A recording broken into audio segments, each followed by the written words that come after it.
All right, it's time for West Coast Massholes. We have itchy beards. Itchy beards. That's Josh Wingate over there. And I'm Todd Anderson over here. We're Todd West Coast Robert Massholes. Anderson. Don't get confused. That's Todd Robert Anderson. Yeah, I'm not just any old Todd Anderson. I'm Todd Robert Anderson. Yes. That's what it says on my birth certificate that I got in Boston. In Boston? What hospital? I don't remember. Some saint lady, Saint Mary, Saint Teresa. I think in order to have a hospital, it has to be a saint. Yeah. Yeah, in Boston, aren't they all like religious hospitals and whatnot? I think a lot of them are, right? Yeah. But then you have, Brigham and Women's. I don't know what that is. Then you have, what's the big one? Mass General. Yeah. Yeah. You know, we all know General is a very spiritual name. Yeah, I worship generals. That's my religion is generals for sure. I love them. Yeah. I love them. What have you been doing? We had just been exercising. We had people doing a deep cleaning on our house today, which was nice. And deep cleaning. What is that? What does that entail? Cleaning, like, deeply. Deeply. I don't know how much more expressive I could get. Well, did they do the carpets and the drapes and stuff like that deep? Or is it just like... We don't have carpets because we're not living in the 80s, and we don't have drapes. We have blinds. I don't think they cleaned the blinds, though. They missed a few spots here and there. I was a little, it was good. It's good. It smells good. Are you going to give them a bad Yelp review? They missed spots? No, we won't give them a bad Yelp review. We'll give them another chance if we ever use them again. Say, hey, we'll just be a little bit more detailed. Do you think cleaning services in Massachusetts are better or worse than cleaning services in Southern California? I don't have enough experience to well, just make a guess. Have an opinion on that. Make a guess. The only cleaning services I've had, my mother had a woman that used to come and clean the house, and I think she was an ex-con. She did a pretty good job, but I was a teenager, and she would like come into my room, and I'd still be sleeping and like mess with me. So I didn't like that. What did she do? She'd yell at me because my room was a mess. I'm like, fucking clean it then. That's your job. Oh wow. My cleaning service growing up was my mom. She did all the cleaning. See, you white privileged motherfucker, man.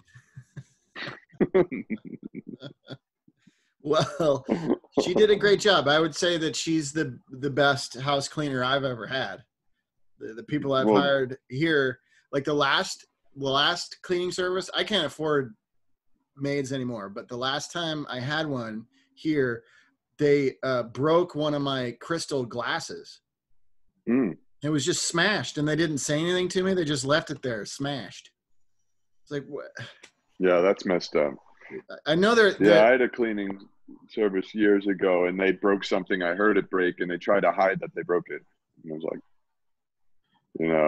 it was like just some little thing. It wasn't anything that important, but instead of just own up and be like, oh, sorry, they were like, hid it. They like hid it in their pocket. It's like, come on. Yeah, that's just bad business. That's not cool. I understand mistakes happen. I know, because it was a crystal glass. Those things are expensive. That's probably, they were afraid that I would be like, no, you owe me $50 or whatever. But I wouldn't have done that. I would have gone, that's okay. Accidents happen. But they didn't admit to it. They just like pushed it into the back of the shelf. Yeah. So instead you wouldn't, they lose more business. They lose more money, and you're gonna hire them again if that's the case, right? Yeah. If they're deceitful in their, Yeah. So Yeah. even if it was like, oh, sorry, we'll take money off the fee, or we'll pay for the glass or whatever, and you probably, like you said, would have been like, oh no, it's okay. And then maybe, but if up and they were cool, but if the business, because you're not going to get rehired. Just short-term thinking versus long-term over here from an expert masshole. You know?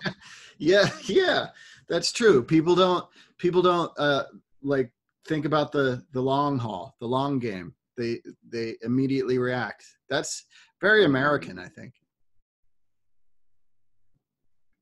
Are you you froze on me, Josh? You oh, Did there you I? go. Yeah, you came back. All right. I'm hoping all devices in the house are off Wi-Fi.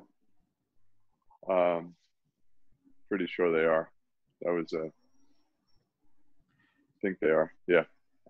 So are you? Well, I'm wired. I'm not Wi-Fi, but I'll tell you what, I had to go to Spectrum today to return their router because I bought a better router because it was so shitty. Yeah, I think I should get a better. I mean, I have a Wi-Fi router thingy, but like the actual modem is from Spectrum, and so I've been told, people have saying that I should upgrade the modem, and like you can get a better modem, and then they have these net things now where your router like sends different signals to different nets around your house, so you can have Wi-Fi in good spots everywhere.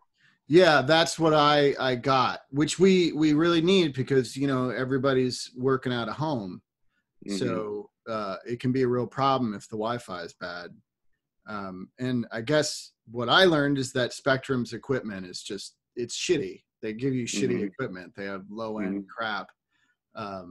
But it also I have credit cards, so I can get these things to help my son with his homeschooling. But I was thinking, for like a low end thing, it was like $250.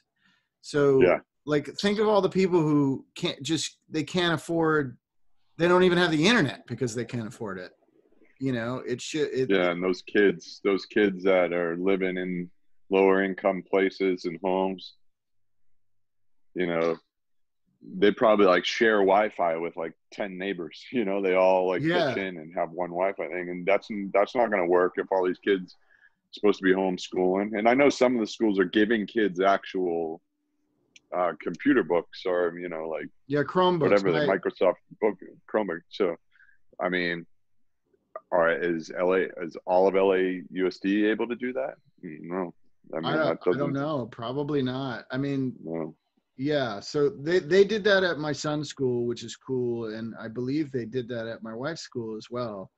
But I saw photos of like little girls sitting outside of a Taco Bell with their computers so they could use the Wi-Fi from the Taco Bell to go to school. And that, to me, like that's something that our leadership should be doing something about. Yeah. That's what, put more Taco Bells up, or what? Yeah, put more Taco Bells. That's what we need is more Taco Bells, obviously. And when school is back in session, like in-person learning, they shouldn't go to schools anymore. They should go to Taco Bells. That makes sense. So you should run for office. Yeah, I'm the Taco Bell candidate. Yeah, Supreme Gorditas and schooling for everyone.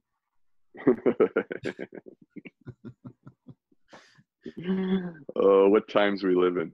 It's kind of crazy. Do you feel like you're going insane? I think I've had moments, but no. I do dream of becoming an expat, though. Yeah, possibly living elsewhere in the world. I fantasize about going to Canada. The other thing I've been fantasizing about a lot is just selling everything that I have, including the house, and just buying an RV and just driving. Yeah.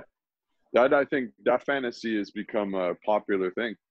that people are doing that. They were doing that before COVID. More and more people are minimizing their life and downsizing and getting these sprinter vans and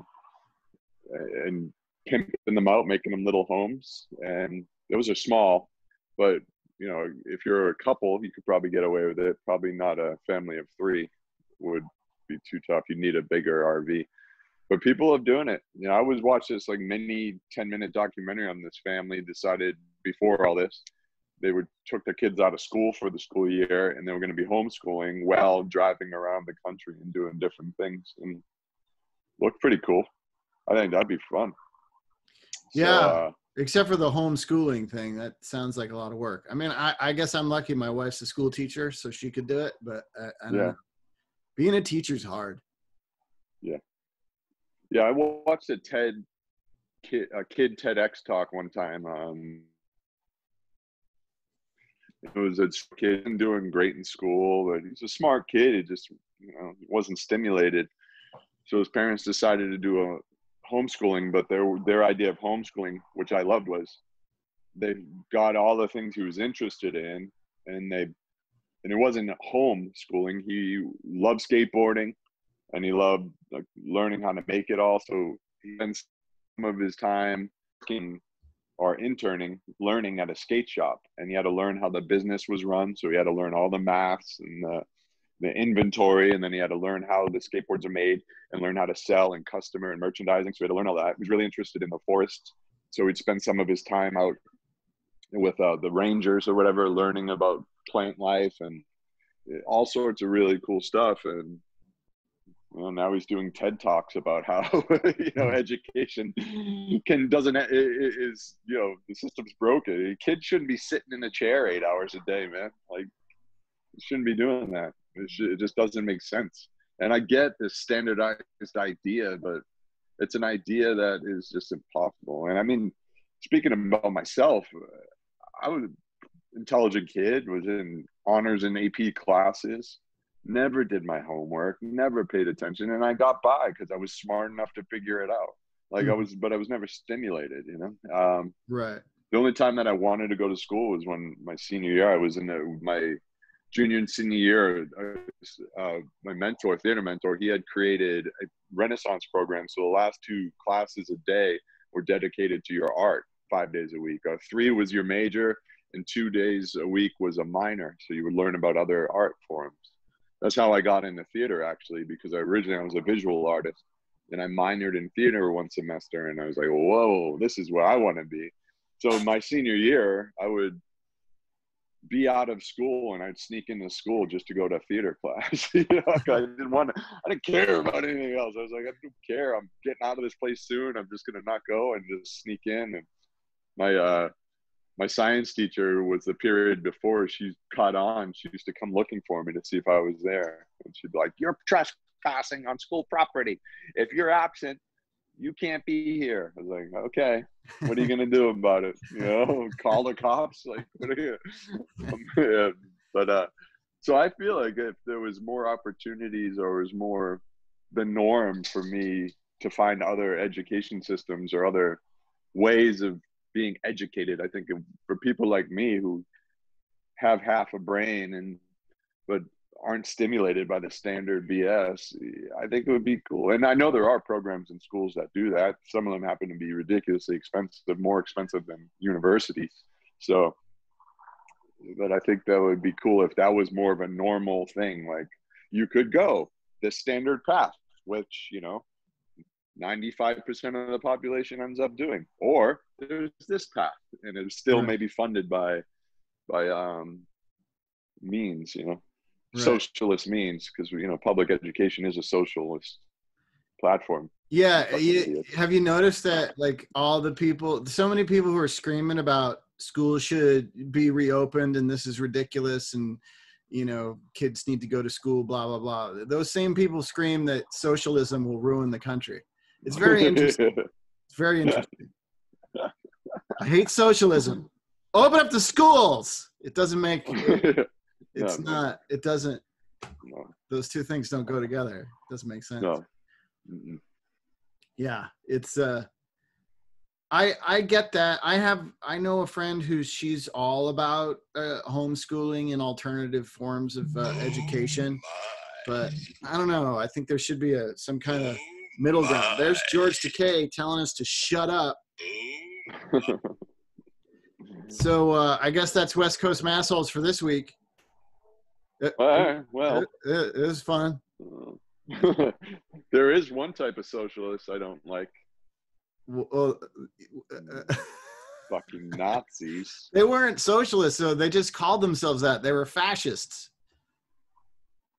Well, fuck them anyways. Yeah, fuck you, Nazis. Fuck off. Nazis. Nazis. All right, we'll see you next week, folks. This has been a Blursh production. Blur.